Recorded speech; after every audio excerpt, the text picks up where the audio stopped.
बाणभट्ट निम्नलिखित में से किस सम्राट के राज दरबारी कवि थे? तो जो बाणभट्ट थे उन्होंने दो इंपॉर्टेंट पुस्तक लिखी थी। एक का नाम था कादम्बरी और दूसरे का नाम था हर्षचरित। ठीक है, तो जो ये बाणभट्ट थे ये थे हर्षवर्धन के दरबारी कवि। ठीक है, तो हर्षवर्धन इसका सही आंसर होगा।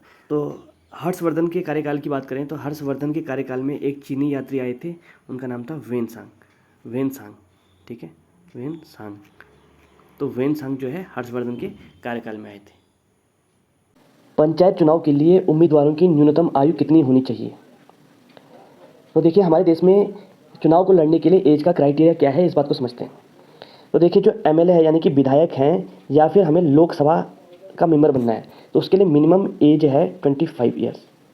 ठीक है, अगर हमें राज्यसभा का सांसद बनना है तो उसके लिए मिनिमम एज है 30 ईयर्स। ठीक है, अगर हम प्रेसिडेंट बनना है तो प्रेसिडेंट के लिए मिनिमम एज होती है 35 ईयर्स। ठीक है, लेकिन अगर हमें ग्राम प्रधान बनना है या फिर क्षेत्र पंचायत बनना है, क्षेत्र पंचायत सदस्य बनना है या फिर जिला पंचायत बनना है तो उसके लिए मिनिमम जो एज क्राइटेरिया होता है वो होता है 21 ईयर्स। तो ऑप्शन सी इसका सही आंसर है।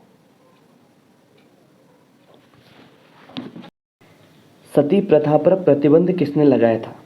तो जैसे कि आप जानते हैं कि हमारे समाज में बहुत सारी कुप्रथाएं मौजूद थी और मैं समझता हूं कि सती प्रथा उनमें से सबसे ज़्यादा जो अमानवीय थी वह सती प्रथा थी। तो एक नाम आता है राजा राम मोहन रॉय, जो कि ब्रह्म समाज के संस्थापक थे। उन्होंने ही सती प्रथा के खिलाफ आवाज़ उठाई थी और उनके प्रयासों से उस समय जो तत्कालीन गवर्नर जनरल ऑफ बंगाल थे, यानी कि 1829 की बात है, उस समय गवर्नर जनरल ऑफ बंगाल हुआ करते थे और विलियम बेंटिंग उस समय गवर्नर जनरल ऑफ बंगाल हुआ करते थे। तो उन्होंने सती उन्मूलन एक्ट पारित किया था 1829 में। तो इसका सही आंसर होगा लॉर्ड विलियम बेंटिंग। तो बी इसका सही आंसर होगा।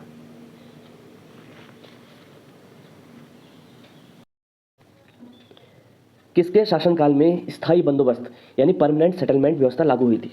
तो ऑप्शन है Warren Hasting, Lord Cornwallis, John Shore या फिर वेलेस्ली।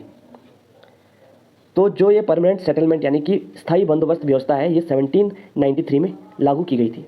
इसके तहत जितने भी जमींदार हैं उनको किसानों से भू राजस्व यानी कि लैंड रेवेन्यू कलेक्ट करने का अधिकार प्राप्त था और इसमें से वो जितना भी कलेक्ट होता है, ये भू राजस्व कलेक्ट होगा, उसका 10/11 हिस्सा इनको अंग्रेजों को देना पड़ता था।